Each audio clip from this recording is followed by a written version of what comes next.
Est-ce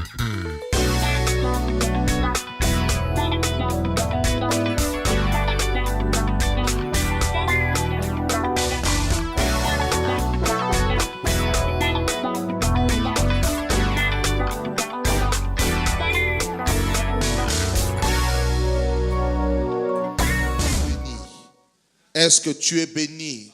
J'aimerais enseigner sur les ennemis de la foi. Dis après moi la foi. Qui aime la foi? Alléluia. Qui a déjà vu les résultats de la foi? Alléluia. Lorsque nous marchons avec la foi, lorsque nous mettons la foi en avant, nous voyons les résultats, n'est-ce pas? Alléluia. Oh, je pensais que tu allais me donner un amen rempli de vie. Non, je parle des gens qui ont vu les résultats de la foi. Lorsque tu t'es retrouvé en face de la mer Rouge, derrière toi c'était la mort, devant toi tu ne sais pas qu'est-ce qui allait se passer. Alléluia. Tu as prié avec foi, tu as vu les résultats. Est-ce que tu es là? Y a-t-il quelqu'un qui a connu la guérison divine par la foi? Y a-t-il quelqu'un qui a reçu une bénédiction par la foi? Alléluia.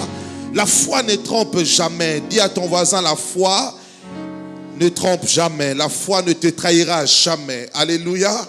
C'est une valeur sûre. J'aimerais prêcher sur les ennemis de la foi. Alléluia. Et tout au long de cette prédication, nous allons nous appuyer sur l'histoire de David. Dans 1 Samuel, vous connaissez cette histoire à partir du chapitre 17. David contre Goliath, il y a eu des dessins animés sur cela. Mais jusqu'à présent, je n'ai jamais vu un film sur David, sur l'histoire de David, et c'est dommage. Et j'espère que les chrétiens vont réaliser ce film. Alléluia. Nous allons nous appuyer sur son histoire. Pourquoi? Parce que j'ai remarqué dans Hébreux chapitre 11, lorsqu'on parle de la foi, et nous allons lire le verset 1, je vais lire la parole de Dieu. La Bible dit, « Or la foi est une ferme assurance des choses qu'on espère, une démonstration de celles qu'on ne voit pas. » Mais j'aimerais prendre ma version, la version Semeur. Hébreux chapitre 11, la version Semeur. Nous voyons une profondeur, une précision de ce que la Bible nous dit concernant la foi. Hébreux chapitre 11, la version Semeur au verset 1, la Bible dit ceci: la foi est une façon de posséder ce qu'on espère.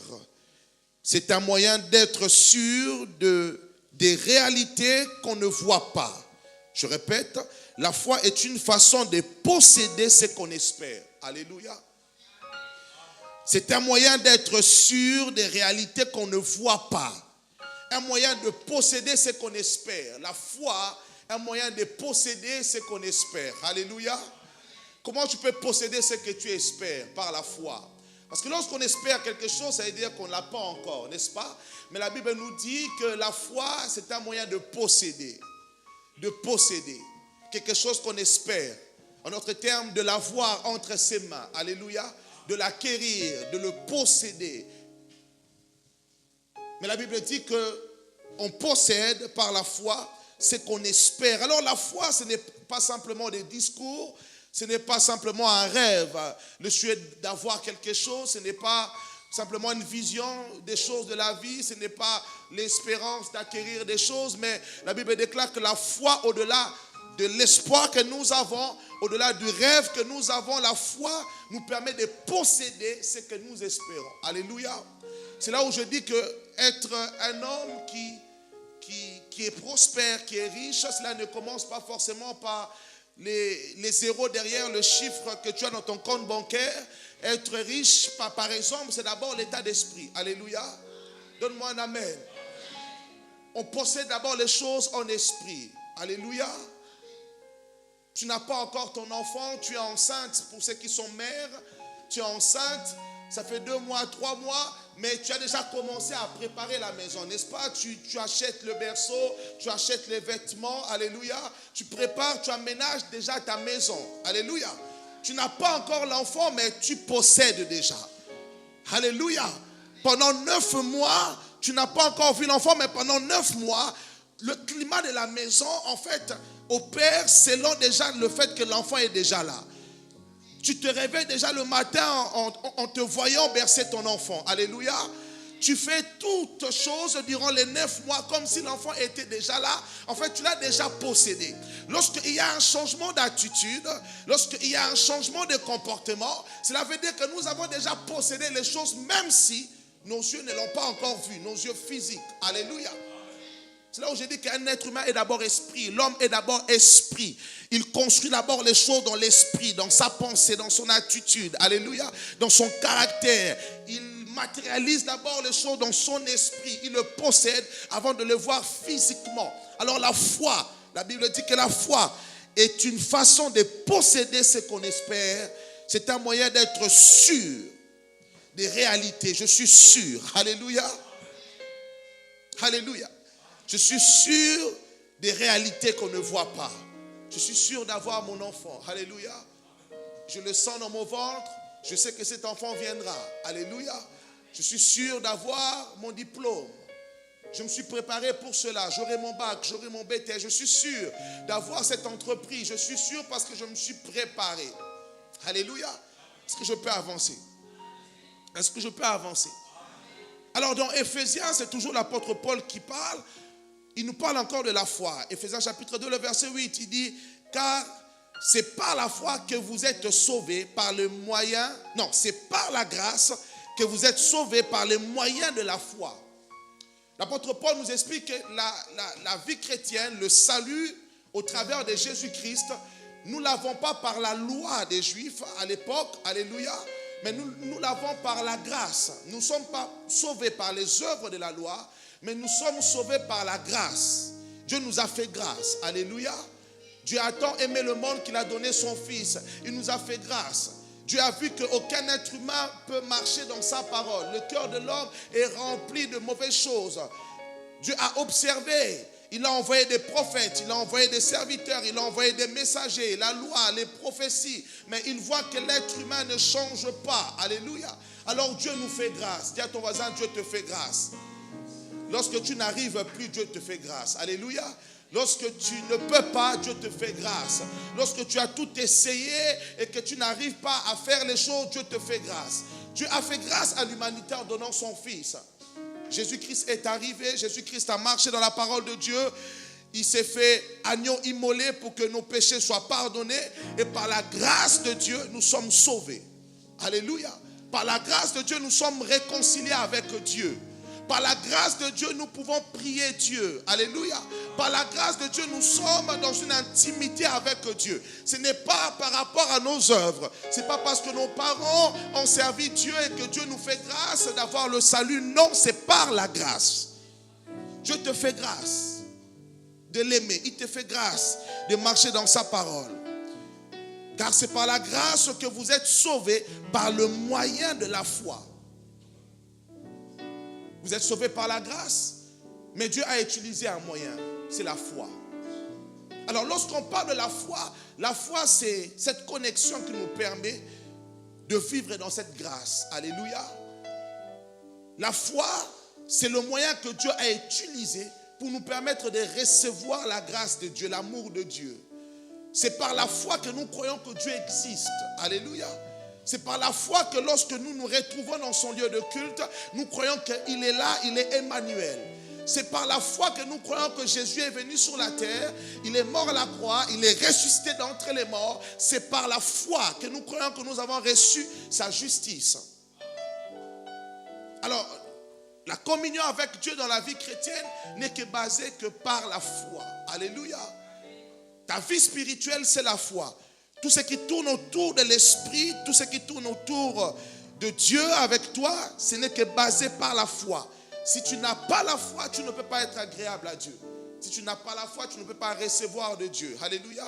Si tu n'as pas la foi, tu ne peux pas communiquer avec Dieu parce que Dieu, on ne le voit pas. Il est facile de communiquer avec quelqu'un que tu vois. Alléluia. Parce que tes yeux physiques le voient, tes mains peuvent le toucher. Mais Dieu est esprit, Dieu, on ne le voit pas. Mais par la foi, nous sommes en communion avec lui. Alléluia. Dis à ton ami par la foi. Dis encore à ton ami par la foi. Je crois que Dieu existe. Par la foi, je crois que Dieu m'entend. Par la foi, je crois que je vais recevoir de Dieu. Si nous retirons la foi de notre relation avec Dieu, il n'y a plus de communication. Alléluia.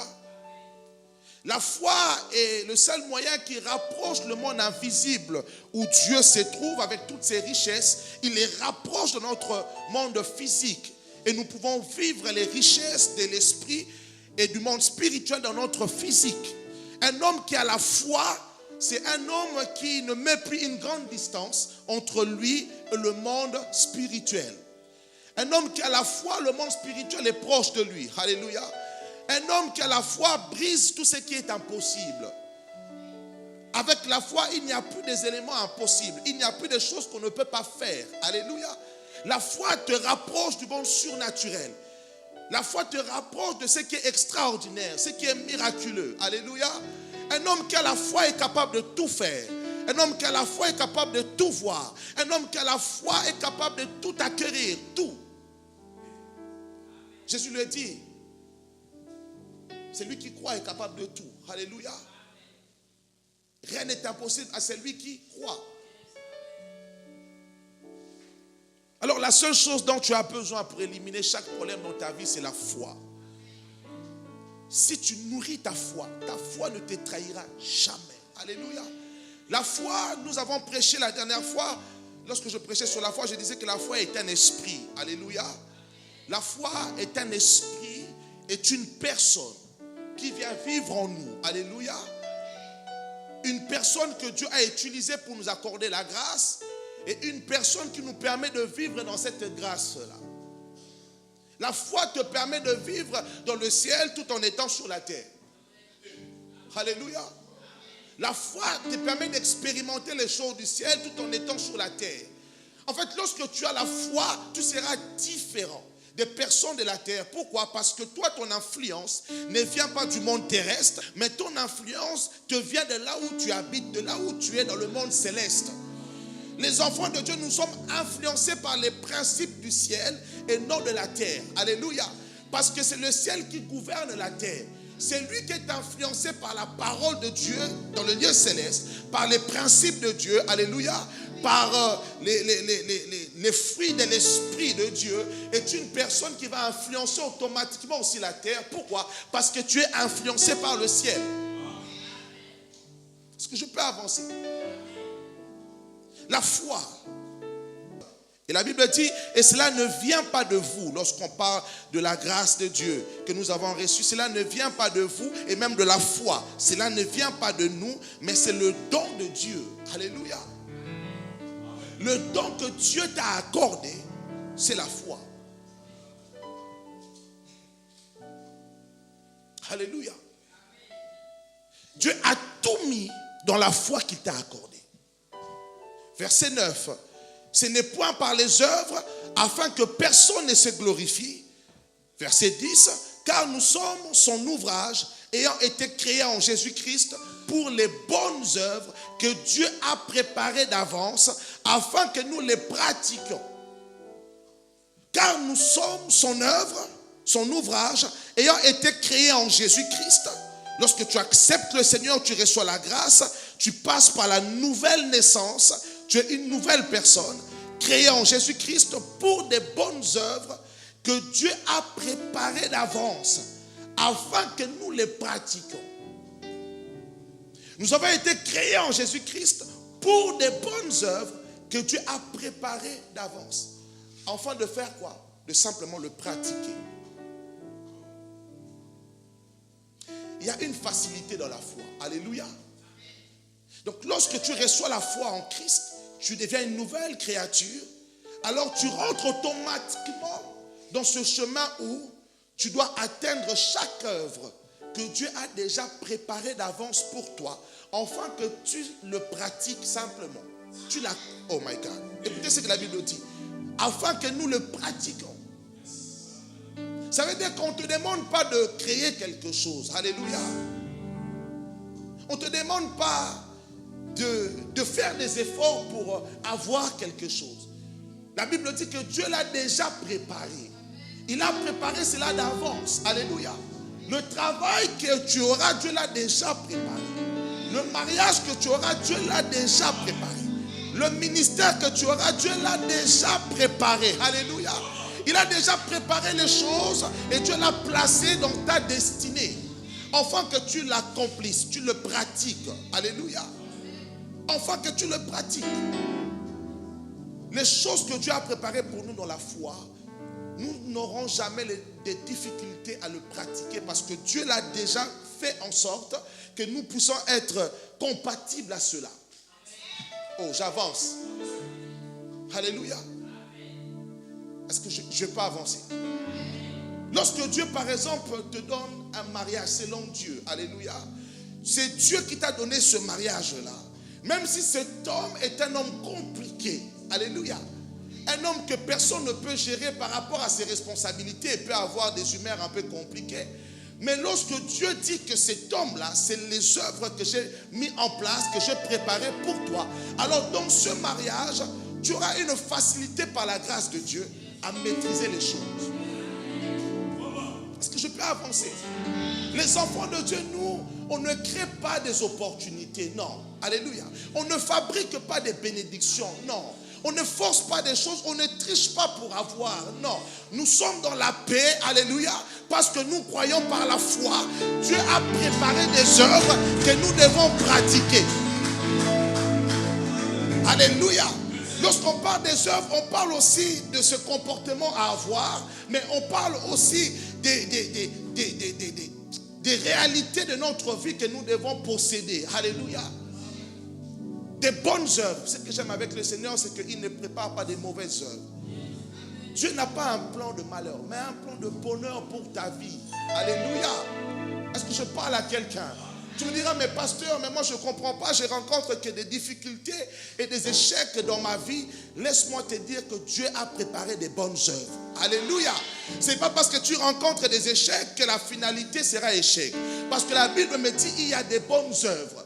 Là où tu verras des mauvaises œuvres, dis-toi qu'il y a des bonnes œuvres qui arrivent. Parce que Dieu l'a préparé. Rien de ce que Dieu a préparé dans notre vie ne peut passer à côté de notre destinée. Non. Tout ce que Dieu a préparé, nous devons le pratiquer. Alléluia. Oh, est-ce que je peux parler à quelqu'un?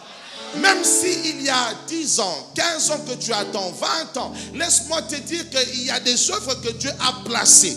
Sarah était une femme âgée, mais pour l'œuvre d'Isaac, même à plus de 80 ans, 90 je pense même, la Bible déclare que Sarah, cette femme vieille qui était stérile, a pu recevoir son enfant. Pourquoi? L'enfant était déjà préparé. Et ce que Dieu a préparé, nous devons le pratiquer. Alléluia.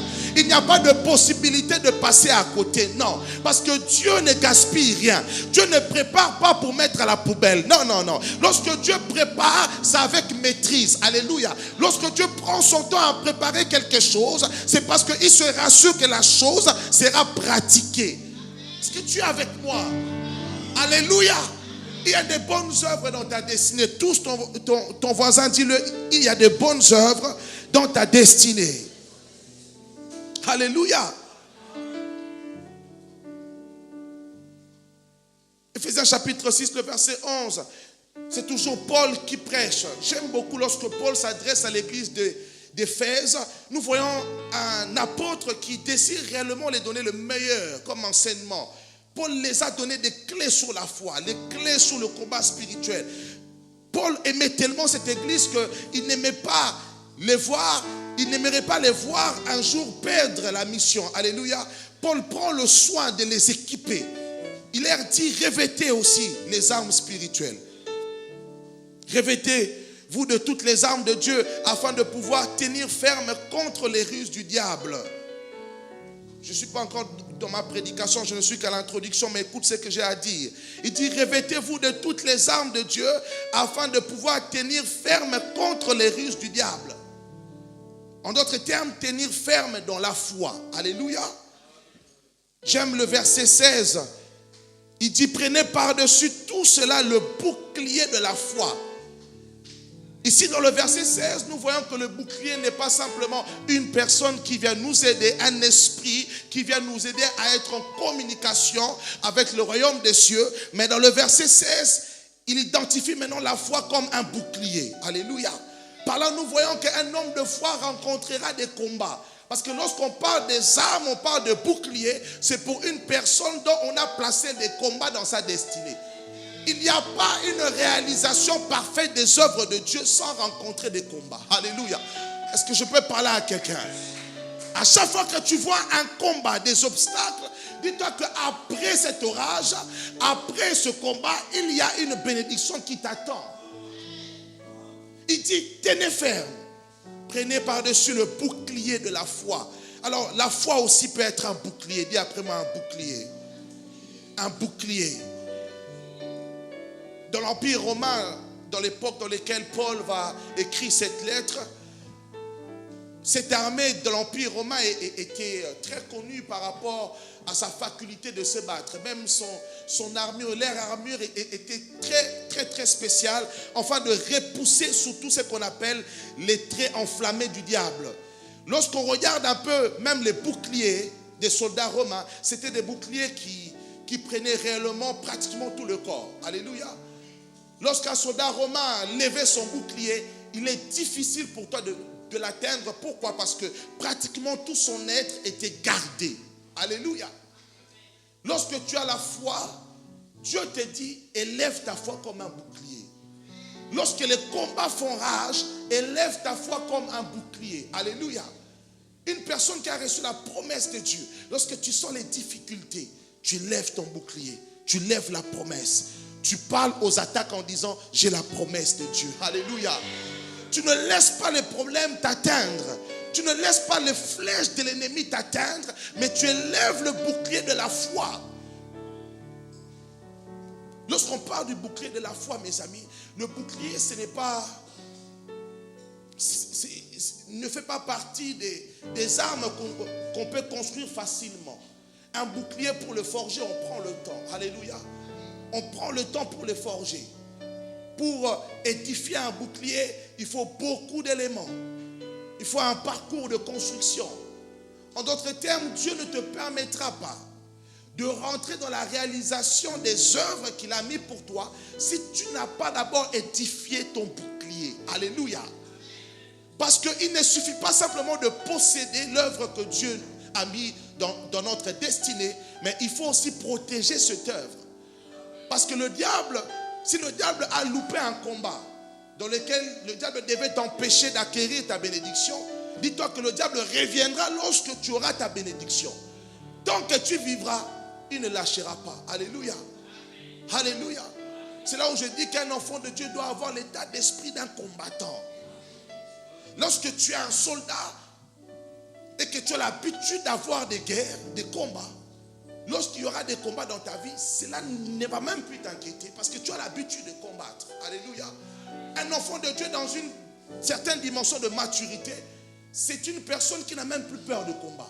Parce que tu sais comment les résoudre. Parce que le combat que tu as eu à gagner hier a exactement la même formule, même si le combat que tu as aujourd'hui peut être plus grand que ce que tu as eu hier. Mais la même formule que tu as mis en place pour renverser le premier combat, c'est la même formule que tu mettras en place pour renverser le deuxième combat. La seule différence entre les deux, ça peut être le temps. Alléluia. Le premier combat a duré 6 mois. Le deuxième peut durer 3 ans, 4 ans, 5 ans. Mais laisse-moi te dire que le temps n'est pas ton problème. Parce que le Dieu vers qui tu adresses tes prières, on l'appelle l'Éternel. En d'autres termes, il est dans l'éternité. Lui, ce n'est pas un Dieu qui est gouverné par 24 heures, ou 365 jours, ou 50 ans, ou 60 ans, ou 70 ans. Il est dans l'éternité. Alléluia. Si ton combat met 3 ans, 5 ans, 6 ans, aie confiance en ce Dieu-là. Il est capable de te donner ta bénédiction, même à l'âge de 80 ans, et même régénérer ton corps. Ah.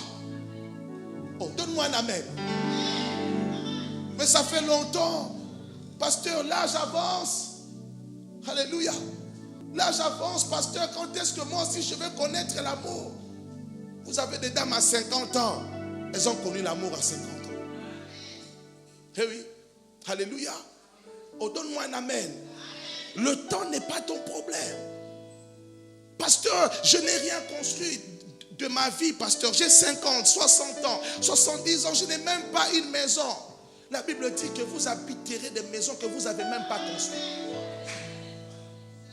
Lorsque je regarde mon frère, lorsque je regarde ma soeur, lorsque je regarde mes parents, ce que mon père a accompli, à mon âge, je n'ai même pas accompli la moitié. Ton père, c'est ton père.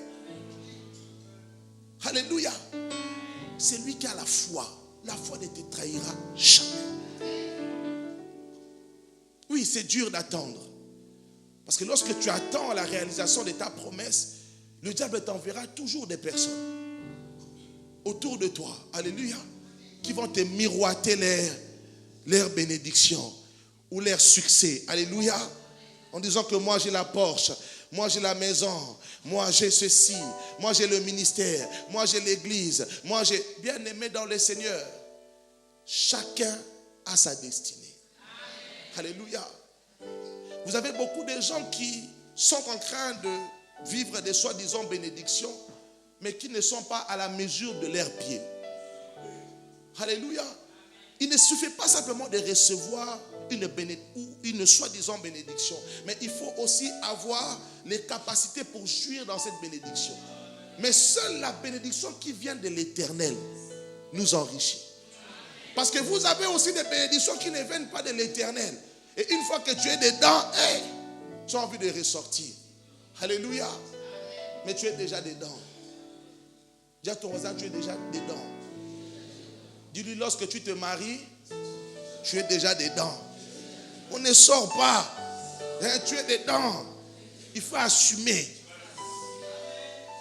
Nous vivons dans une génération où plusieurs ont une facilité de sortir du mariage. Voilà pourquoi je déteste la télévision. J'aime pas. Toujours des émissions qui combattent la foi. Comme une télé-réalité, je pense, une émission, je ne sais pas comment vous appelez ça, où maintenant, le concept, c'est d'épouser une personne qu'on n'a pas vue. Donc, tu n'as jamais vu la dame, le monsieur. Donc voilà, on va faire l'expérience. Donc, c'est vraiment une réalité. Ils partent, je pense même à la mairie, je ne sais pas. En tout cas, c'est vraiment officiel.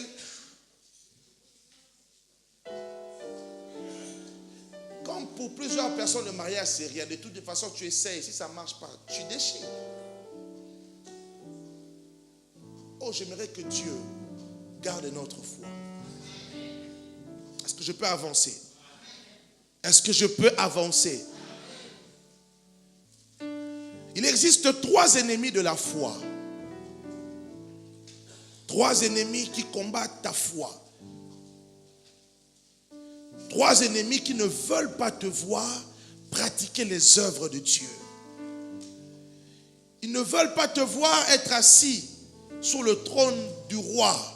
Ils ne veulent pas te voir acquérir tout ce que Dieu a mis dans ta destinée. Non, 3 ennemis. Et nous allons voir ces 3 ennemis dans l'histoire de David. La Bible nous dit que ce jeune homme, très jeune, qui a vaincu Goliath, c'est lui qui a été oint dans la maison de son père, un berger, le dernier. La Bible déclare que l'huile qui va descendre sur sa tête, c'est l'huile royale, en disant que voici, c'est toi qui seras le roi d'Israël. Et la Bible nous raconte l'histoire de David. Nous voyons un jeune homme vainqueur. Là où même ses frères ont eu peur de se battre contre le géant Goliath, David s'est élevé en disant, toi tu viens contre moi avec le javelot, mais moi je me lève contre toi au nom de l'Éternel des armées. Nous voyons l'exemple de la foi. Alléluia. La foi, un esprit terrible, un mystère. La foi qui suscite un courage, un zèle que personne ne peut avoir. La foi qui vient nous booster. On voit un jeune homme se lever, un petit bonhomme, dire devant tout le monde, ne vous inquiétez pas, moi, je veux me battre contre le Goliath. Et la Bible déclare que David, rempli de foi, va aller chercher des pierres. Des pierres pour vaincre un géant. Tu ne peux pas me dire que tu as la foi lorsque tu me dis que pasteur, j'attends d'abord d'avoir de l'argent pour me marier. Tu ne peux pas me dire que tu as la foi lorsque tu me dis que non, pasteur, moi j'attends d'abord d'avoir suffisamment d'argent pour commencer le ministère que Dieu m'a donné. Tu ne peux pas me dire que tu as la foi tout en attendant d'avoir beaucoup pour commencer. Non. David a dit non, j'irai chercher des pierres. Parce que je me rappelle que le Dieu que je sers, c'est un Dieu qui prend des choses viles. Des choses qu'on néglige. Alléluia. Des choses qui sont par terre. Moi, j'étais par terre. Et au milieu de mes frères, moi, David, Dieu m'a oint comme un roi. Alors, je vais aller chercher des choses viles. Alléluia. Mais je ne vais pas aller les chercher n'importe où, mais j'irai chercher des pierres près de l'eau. Alléluia. Des choses viles, mais près de l'eau. Alléluia. Bien-aimé, peut-être que ça ne brille pas ici. Peut-être que tu n'as pas l'or. Peut-être que cette chair n'est pas d'or. Peut-être que ce micro n'est pas en argent ou bien en diamant. Mais laisse-moi te dire, nous sommes comme des pierres que David a ramassées près d'un courant d'eau. L'eau représente la présence de Dieu. Ça représente la parole de Dieu. Ça représente l'église de Dieu. Alléluia. Dans l'église de Dieu, les choses que les gens, ou bien les personnes dont les gens pensent être des personnes viles. Donc à l'église, on trouve que des gens pauvres. Laisse-moi te dire que lorsque tu es dans la présence de Dieu, il y aura des circonstances dans ton pays où on viendra te chercher. Ah, tu n'as pas compris. En réalité, Goliath, tu ne peux pas battre Goliath. Alléluia. Un soldat bien armé, avec un bouclier. Alléluia. Bien costaud. Expérimenté à la guerre. La peur que les autres avaient vis-à-vis de Goliath, excusez-moi, ce n'était pas une peur de manque de foi ou quoi que ce soit. Lorsque tu te retrouves devant un géant comme ça, c'est normal de réfléchir. Alléluia. Donne-moi un amen. Tu réfléchis. Ça me rappelle un de mes amis dans le monde. Il était petit de taille, mais très violent. Alléluia. Dès qu'il y avait bagarre, lui, il réfléchissait correctement.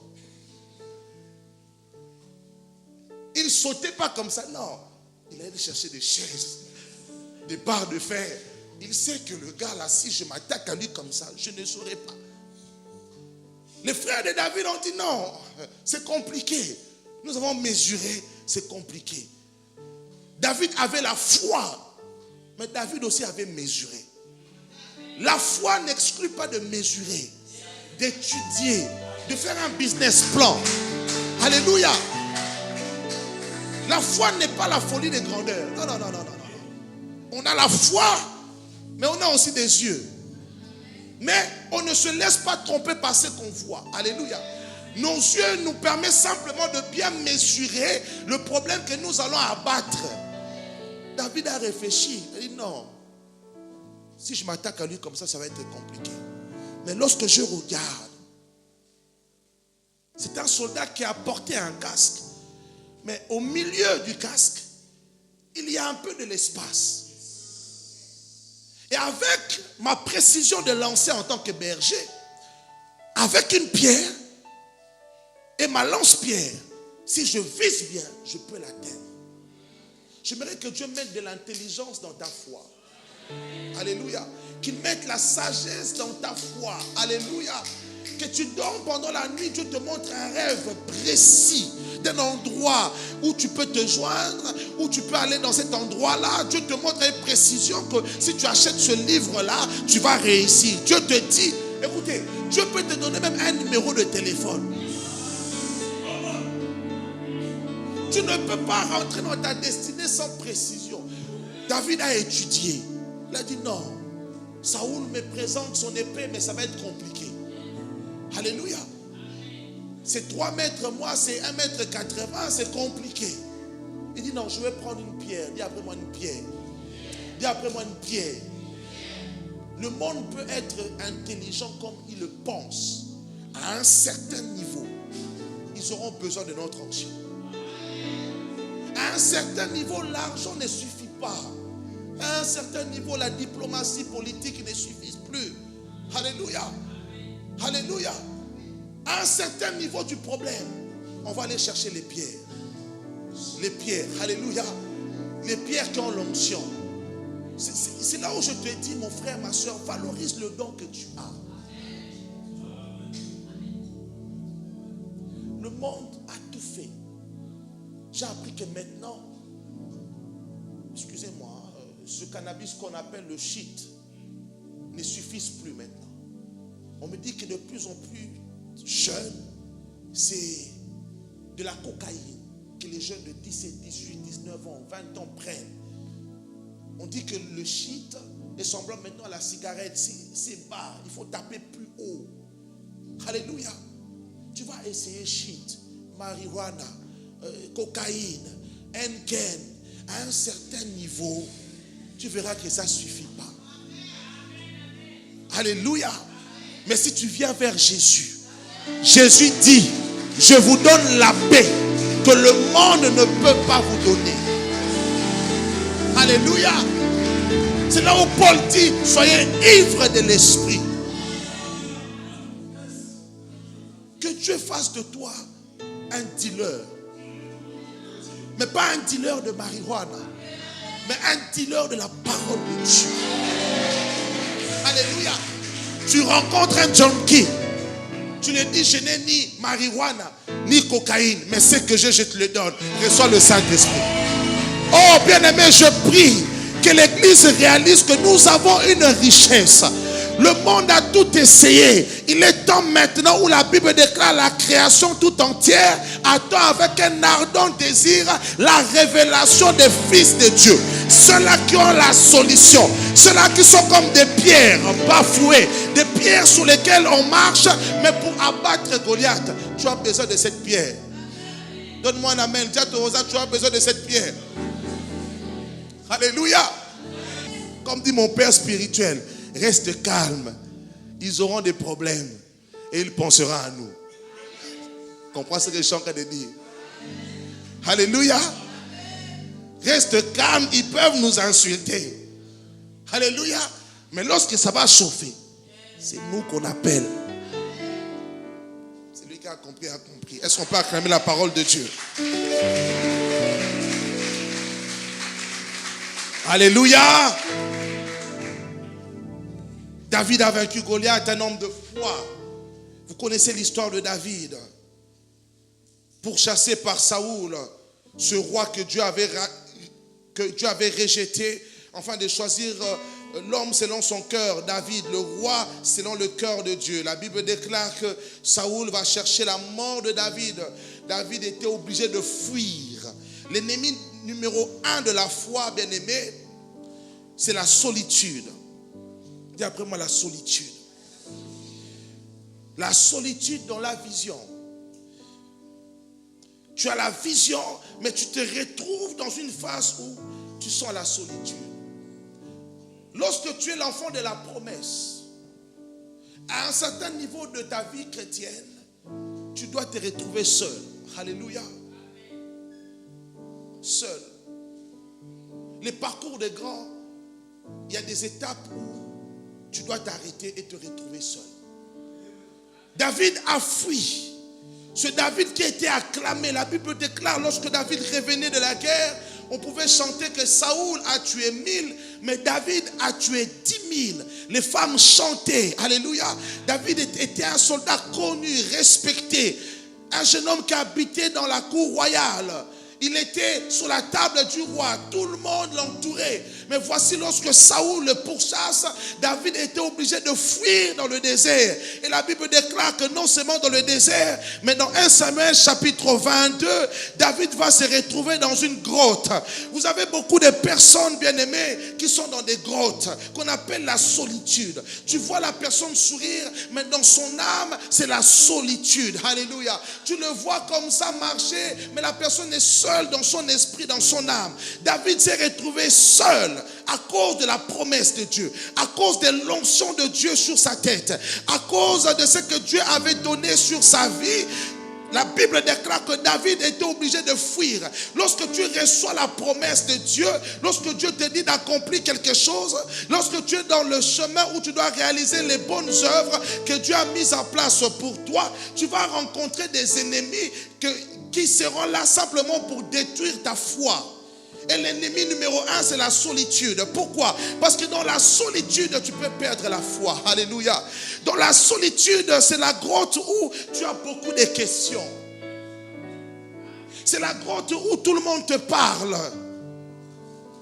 Les gens te parlent, mais tu entends aussi des voix dans ta tête. La solitude où tu ne sais plus où aller. Alléluia. David s'est retrouvé dans le désert. En d'autres termes, David n'avait plus de maison. Tu ne peux pas vivre la bénédiction de Dieu si tu n'as pas perdu dans ta vie. Alléluia. David a perdu ce qu'il avait. Il s'est retrouvé dans le désert. Tu dois d'abord perdre. Pourquoi? Parce que le plus grand risque de Dieu, c'est de te bénir et de te voir dans la bénédiction. Mais c'est pendant dans cette bénédiction, Dieu a une crainte que tu le laisses. Et voilà pourquoi des fois Dieu nous permet d'avoir des choses et Dieu retire ces choses. Alléluia. Et Dieu regarde comment tu te comportes. Dieu fait encore un travail au-dedans de toi. Pourquoi? Parce que ce que Dieu veut te donner dans ton avenir peut te faire perdre la tête. L'élévation, la gloire, l'argent, la célébrité, si tu n'es pas préparé, bien-aimé, tu vas tomber, tu vas chuter. Alléluia. Tu feras des choses que tu n'as jamais eu idée un jour que tu pouvais faire. Lorsque tu dis, Seigneur, élève-moi, bien-aimé, l'élévation, il y a des esprits dans les lieux élevés. Lorsque tu es élevé, bien-aimé, il y a des esprits, si tu n'es pas préparé, tu vas chuter. Alléluia. Il y a beaucoup de gens qui ont reçu des choses et lorsqu'ils arrivent en haut, ils changent totalement. Ils se mettent à faire des choses qu'ils n'ont jamais eu idée. Ces personnes qui conseillaient même à d'autres personnes de ne pas faire ceci et cela, élever et arriver dans l'élévation, ils font même pire. Dieu a donné à David, Dieu l'a retiré. Alléluia. Et Dieu observe et Dieu travaille. Et la solitude vient dans le cœur de David. La Bible déclare, lorsque vous lisez dans le verset 1, là-dessus, David quitta la ville de Gath et alla se réfugier dans la grotte. Oh, j'aimerais dire à quelqu'un, sors de la grotte. Lorsque ses frères et tous les membres de sa famille l'apprirent, ils allèrent le rejoindre. J'aime ce moment de la vie de David. Auparavant, les mêmes frères qui disaient à David, mais qu'est-ce que tu viens faire ici? Tu es là pour voir la guerre. On te connaît. Tu es un orgueilleux. Ses frères ne l'aimaient pas. Alléluia. Mais lorsque David, une fois la célébrité, lorsque David se retrouve seul dans une grotte, la Bible déclare que ses frères, toute sa famille sont partis là où David était pour rester avec David. Alléluia.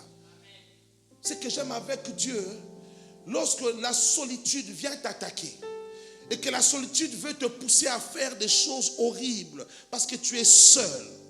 Il y a beaucoup de gens bien-aimés qui ils se marient parce qu'ils sont seuls. Ce n'est pas forcément par...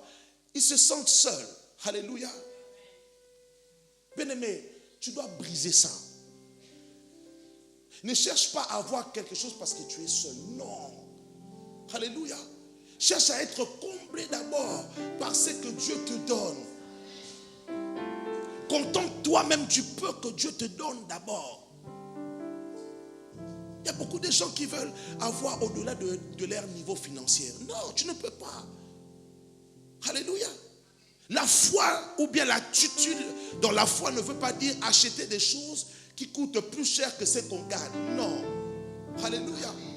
En disant non, moi je suis enfant de Dieu. Je suis un prince. Je suis le fils du Dieu vivant. Je dois mettre du Yoshi. Il n'y a pas de problème. Achète Yoshi. Mais après, il ne faut pas venir nous demander l'argent. Non. Alléluia. Assume ce que tu fais. Contente-toi de ce que Dieu te donne. Oui, tu as la vision de ce que tu es en tant qu'enfant de Dieu. Dieu ne t'appelle pas aux miettes. Oui. Alléluia. Tu as l'espérance qu'un jour, tu vas dominer avec l'argent que Dieu te donnera. Tu vas imposer l'évangile. Oui. Mais pour l'instant, ne cherche pas à faire des choses au-delà de tes moyens. Non. Contente-toi de ce que Dieu te donne.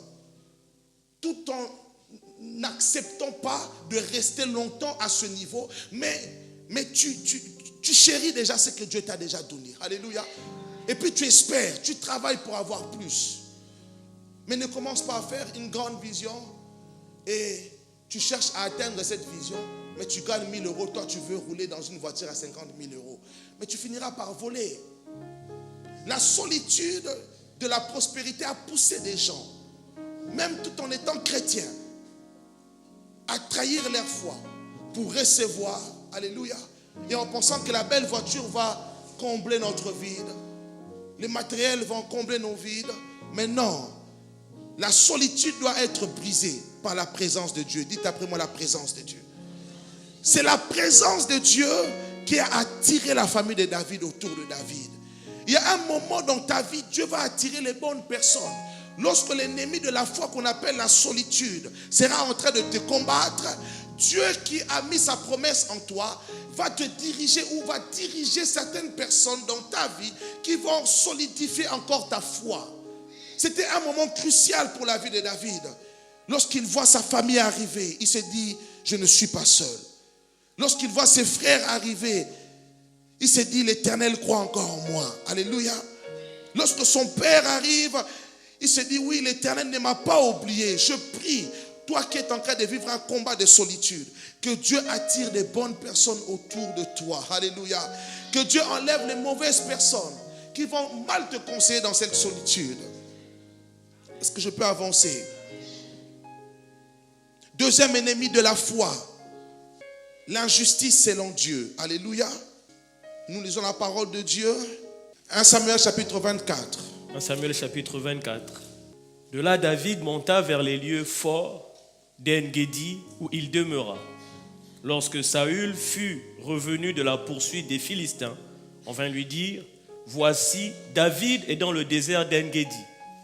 Saül prit 3000 hommes d'élite sur tout Israël et il alla chercher David et ses gens jusque sur les rochers des boucs sauvages. Verset 4. Il arriva à des parcs de brebis qui étaient près du chemin et là se trouvait une caverne où il entra pour se couvrir les pieds. David et ses gens étaient au fond de la caverne. Les gens de David lui dirent, voici le jour où l'Éternel te dit, je livre ton ennemi entre tes mains. Traite-le comme bon te semblera. Est-ce que je peux répéter? Verset 5. Verset 5. Les gens de David lui dirent, voici le jour où l'Éternel te dit, je livre ton ennemi entre tes mains, traite-le comme bon te semblera. My God. David se leva et coupa doucement le pan du manteau de Saül. Amen. Dis après moi l'injustice. La Bible dit que dans cette grotte, l'ennemi juré, ou je dirais Saoul, c'est lui qui est devenu l'ennemi de David, en recherchant à tuer David. Parce que David avait la promesse de Dieu. La Bible déclare que Saoul, qui ne savait pas que dans la grotte où il partait pour dormir, David était caché là avec ses hommes. La Bible dit que Saoul rentre dans cette grotte. Saoul dort dans cette grotte. Et David qui était caché au plus profond de la grotte, ses amis, ses hommes lui ont dit, David, écoutez le verset 5. David, les compagnons de David lui chuchotèrent, voici les moments annoncés par l'Éternel. En d'autres termes, David, ainsi dit l'Éternel, aujourd'hui, Dieu te livre ton ennemi entre tes mains. Tue-le. David, tue-le. Si tu tues Saoul aujourd'hui, tu vas rentrer dans ta promesse, tu seras roi. David, tue-le de toutes les façons. Lorsqu'on regarde l'histoire, c'est lui qui te cherche, c'est pas toi qui le cherches. Tu n'as pas tort, David. Tu l'as longtemps servi. Tu as été fidèle à Saoul. Et c'est lui, par jalousie, il veut te tuer. David, c'est Dieu qui parle. Voici l'opportunité. Tu seras riche. Tu seras puissant. Tu seras fort. Tu seras vaillant. C'est maintenant, David. Fais-le. Tue-le. Combien de fois le diable nous a mis en face de cette réalité? Alléluia. Même au travail. Tu regardes à gauche, il n'y a personne, à droite, il n'y a personne. Et même ta collègue auparavant t'avait dit, mais ici, nous tous on le fait, tu peux prendre. Alléluia. Et tu te dis de toutes les façons, si je prends un peu, ils ne vont même pas se rendre compte. Alléluia. De toutes les façons, même si je vole, c'est l'argent du Congo. C'est l'argent du Congo où? Donne-moi un amen. Non, c'est l'argent de l'Afrique. Non, je ne vole pas, je reprends ce qu'on nous a pris. N'importe quoi. Parce que c'est que tu ne sais pas avant qu'ils prennent. Même si eux-mêmes savent que c'est un peu une corruption, il y a des signatures. Vous avez des gens à la tête de vos pays qui ont signé. Alléluia. Du moment où vous avez une signature, il n'y a plus vol. Alléluia. Le diable dans cette solitude va même te rendre intelligent, habile dans le vol. Le diable va te trouver des excuses. Alléluia. C'est elle qui a commencé. Tu peux frapper. Alléluia. Donne-moi un amen. Ce que les hommes appellent bien, c'est des fois ce que Dieu appelle mal. David avait l'opportunité de devenir roi. D'après moi, opportunité. Combien de fois on m'a présenté des opportunités? Des opportunités, des grandes personnalités. Mais lorsque tu consultes Dieu, Dieu te dit, ce n'est pas encore le temps pour toi. Attends. Et lorsque tu attends, quelques temps après, tu vois, la personne a chuté terriblement. Tu te dis, heureusement que je n'étais pas attaché à cette personne. Heureusement que je n'ai pas fait un business avec cette personne. Chaque opportunité ne vient pas de Dieu. David pouvait agir selon les conseils des méchants. Mais David a eu la crainte de Dieu. Dis après moi la crainte de Dieu. David a dit, comment je peux toucher à un homme qui a reçu l'onction de Dieu? Même si Dieu l'a rejeté, comment je pourrais faire cela? Non, je préfère attendre 20 ans, 30 ans, 40 ans que de tuer quelqu'un. Alléluia. Même si tout le monde le fait, dans chaque pays ça se fait. On tue des rois, on assassine des rois, on fait des coups d'État, on fait des coups bas, on trahit, c'est normal, c'est dans les normes maintenant. Mais moi je ne peux pas le faire. Parce que ma vision, ou la vision de ma bénédiction, ne s'arrête pas que sous la terre. Mais lorsque je ferme les yeux, je peux voir. Je vois mon Seigneur dire à mon Seigneur, assis-toi à ma droite, afin que je fasse de tes ennemis ton marchepied. En d'autres termes, dans cette royauté ou bien dans ce parcours de devenir roi, il ne s'agit pas seulement de moi. Mais lorsque j'ouvre les yeux de l'esprit, je peux voir l'arrivée de Jésus-Christ, l'un de mes descendants, à qui Dieu lui dira, assis-toi à ma droite. Alors je ne peux pas tuer quelqu'un pour recevoir quelque chose qui est éphémère et de perdre quelque chose qui sera éternel. Le diable mettra des tentations devant toi. Combien de personnes ont commencé des églises en trahissant les autres? Combien? Alléluia. Combien? Combien de mariages d'aujourd'hui? En fait, c'est là. C'était les fiancés de ta copine que tu as repris. Combien? Vous savez, nous vivons dans un monde. Écoutez, n'enviez pas les gens. Parce que si réellement tu grattes, comment les gens ont fait pour arriver là? N'enviez pas, tu ne sais pas. Bénis Dieu. T'as une belle voiture. Ok, dommage. Je bénis Dieu, je ne sais pas. Alléluia. Si cela vient de Dieu, alors je prie que cela aussi vienne dans ma vie. Je te bénis. Alléluia. Mais je ne t'envie pas.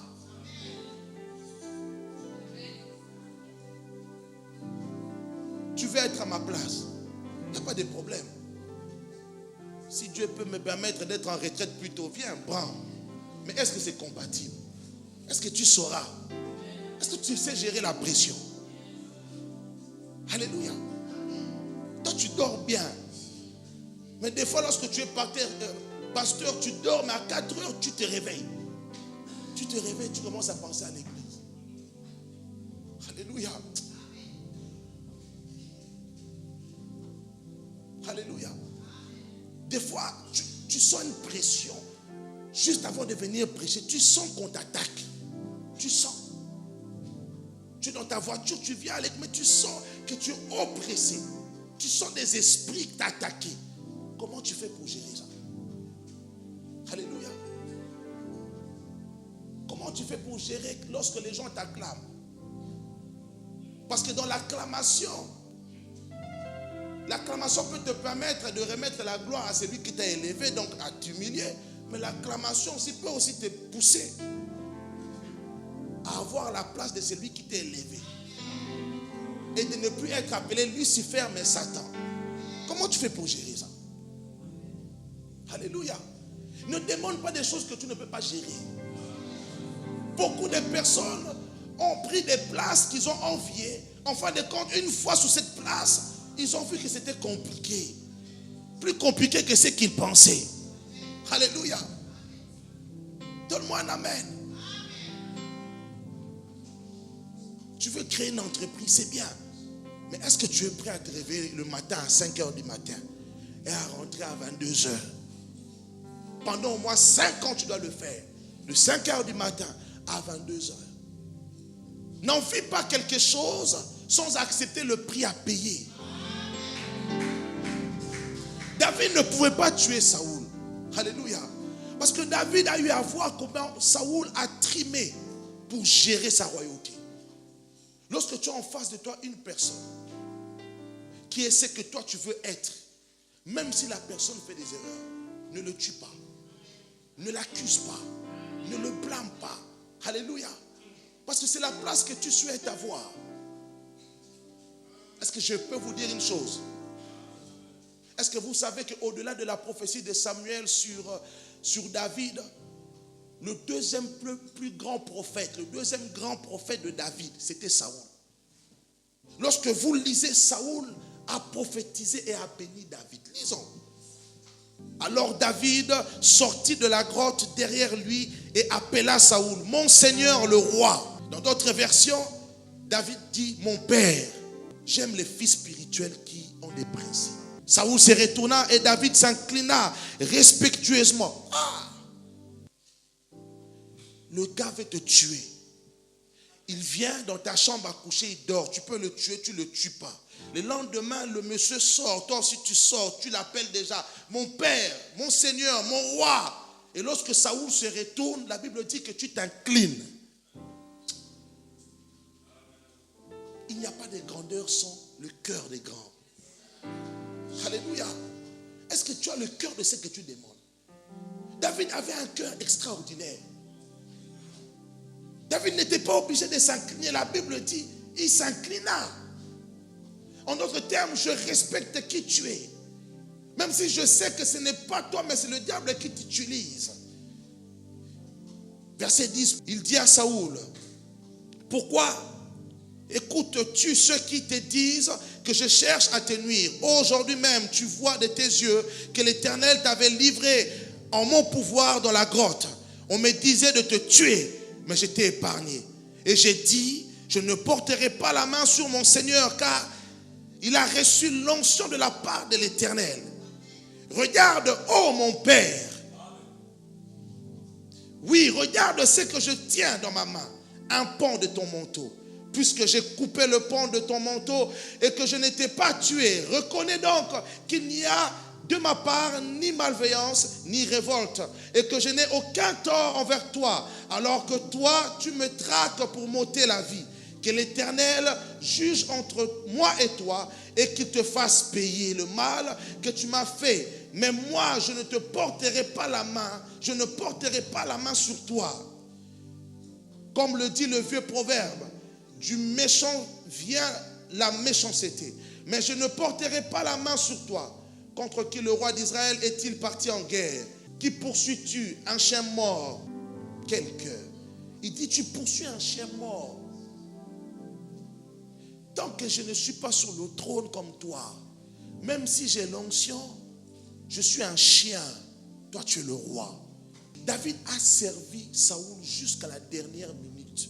David s'est appelé chien. Ouais. Et toi, tu veux le ministère.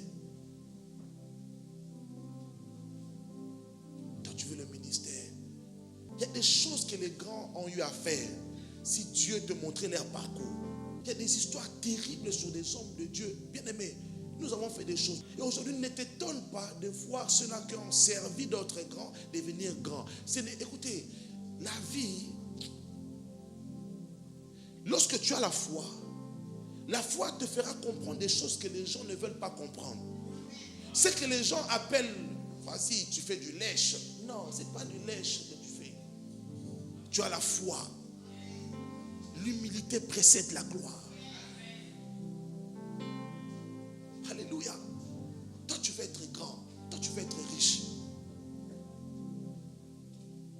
Nous autres, nous avons fait des travaux que si je te dis, tu ne croiras pas. Alléluia. Mais toi, tu te considères déjà en haut. Lorsqu'on te donne un job, tu dis non, moi je ne peux pas faire ça, ce n'est pas à mon niveau. Ce n'est pas à ton niveau.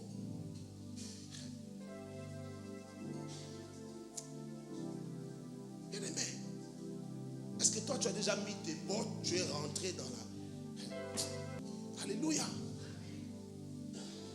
Tu dois accepter de toucher la boue pour toucher de l'or. Ce n'est pas possible. Ce n'est pas possible. Alléluia. La grandeur ne veut pas dire ne pas accepter de son métier ou bien non. Alléluia. Ça prépare ton cœur à acquérir de grandes choses. Tu dois savoir gagner 10 € en touchant de la boue. Alléluia. Nous avons fait des métiers. Pour devenir pasteur, mes amis, ce n'est pas du jour au lendemain. Parce qu'avant de devenir un pasteur à temps plein, tu es d'abord un pasteur qui travaille. Et des fois, tu pars travailler dans des endroits, tu dis, hé Seigneur, fais en sorte qu'on ne me reconnaisse pas. Mais toi, tu ne le fais pas pour les gens, mais tu fais cela parce que tu sais que c'est le temps de ta préparation. Tu es obligé de le faire. Troisième ennemi de la foi, dis après moi l'orgueil. L'orgueil, c'est l'ennemi qui va tuer ta foi. Alléluia. La Bible nous dit, lorsque David va atteindre la royauté, la Bible dit que David va devenir roi, tout va bien se passer pour lui, et le diable va séduire David. La Bible dit que David va faire ce que Dieu avait interdit, faire le dénombrement, compter chaque soldat, chaque habitant de son pays, pour savoir si David était un roi puissant ou pas. David devait savoir, j'ai combien de militaires. Et la Bible dit que c'est le diable qui l'a séduit. Le diable a mis l'orgueil, parce que le but de cela, c'est pour dire aux autres, vous voyez, je suis plus puissant que vous. Et lorsque tu commences à te reposer sur ce que tu as, alors tu n'es plus dans la grâce. Alléluia. Mais cependant, la force de David venait simplement dans la grâce de Dieu. Ne pas regarder ce que j'ai, mais je regarde ce que Dieu a. Alléluia. Lorsque tu commences à compter exactement les biens que tu as, c'est là où tu peux te dire, voilà, je pense que pour moi c'est bon. Je suis arrivé. Je suis riche. Cependant qu'il y a plus riche que toi, plus fort que toi, plus puissant que toi, même dans la dimension de l'onction, ne te contente pas, ne compte pas les miracles que tu fais. 10 miracles, 15 miracles, 20 miracles, 30 miracles. Non. Alléluia. Alléluia. Sinon tu auras l'orgueil.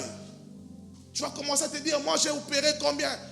Tant de miracles. Vous n'avez pas de miracles. Ce n'est pas une affaire de se reposer sur ce qu'on a fait, mais c'est une affaire de croire en la grâce de Dieu. Tu crois que c'est Dieu qui va faire, et c'est Dieu qui va encore faire davantage. C'est Dieu qui a fait et c'est Dieu qui va faire. Tu crois en toi-même que peu importe, alléluia, ce que tu as ou ce que tu n'as pas, c'est au travers de la grâce de Dieu que tu vas vivre. Est-ce que je peux avancer? L'orgueil, c'est un ennemi terrible contre la foi.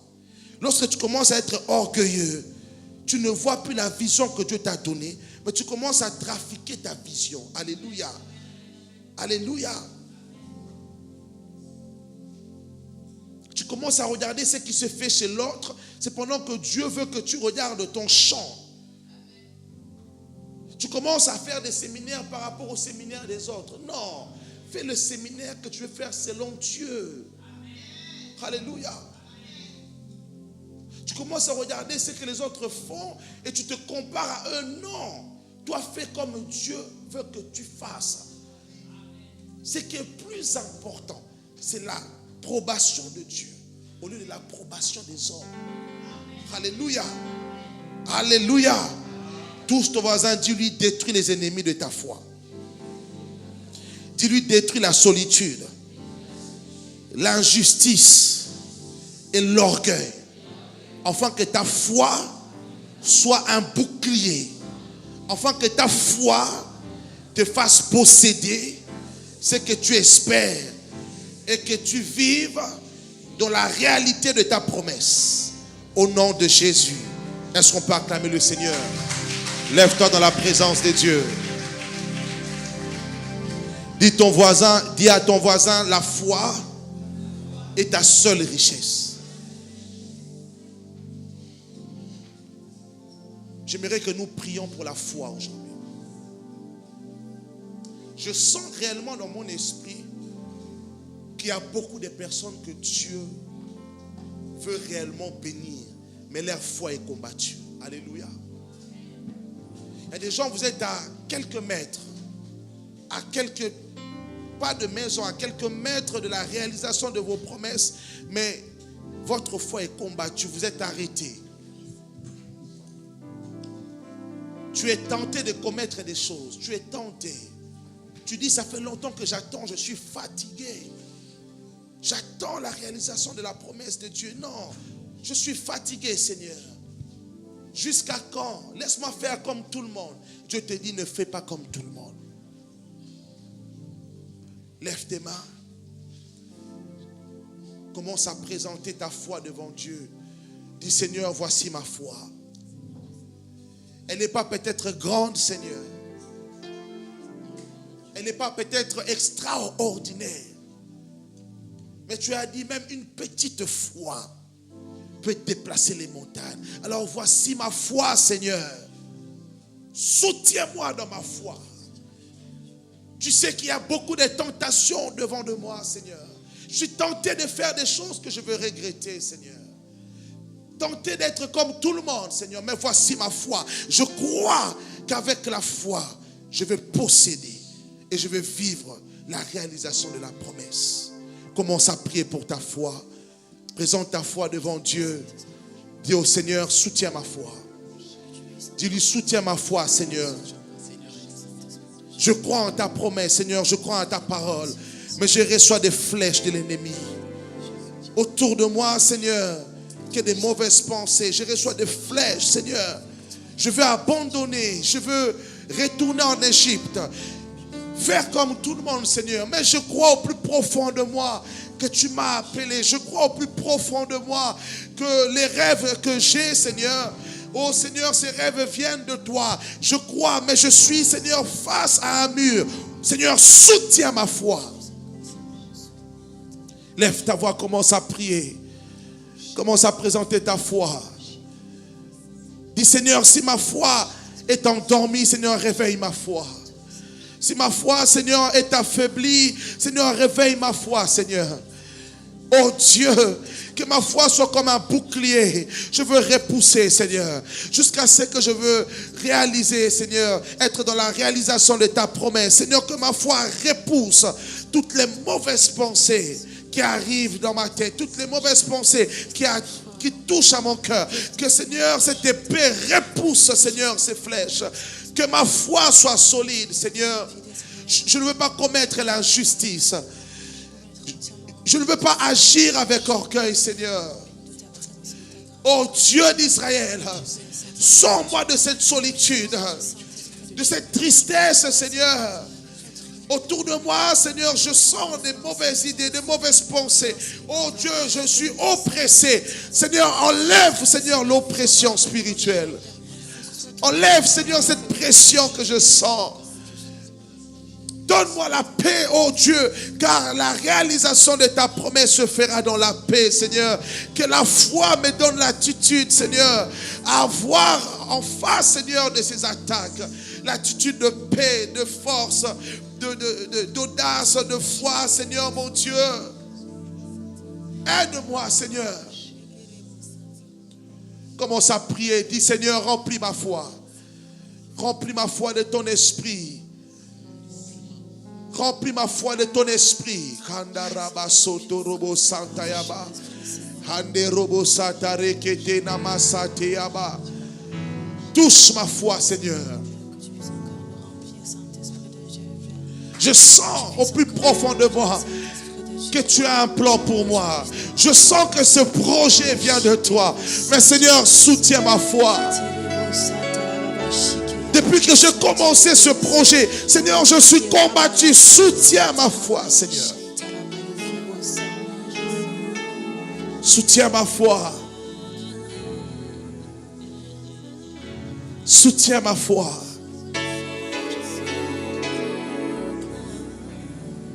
Soutiens ma foi.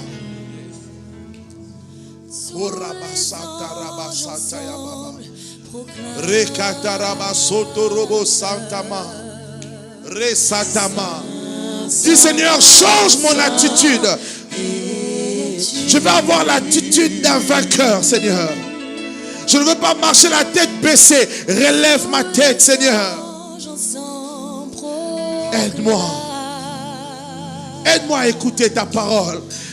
Aide-moi, Seigneur, à avoir foi en ta parole. Jésus. Jésus. Jésus. Raketorobo Satama.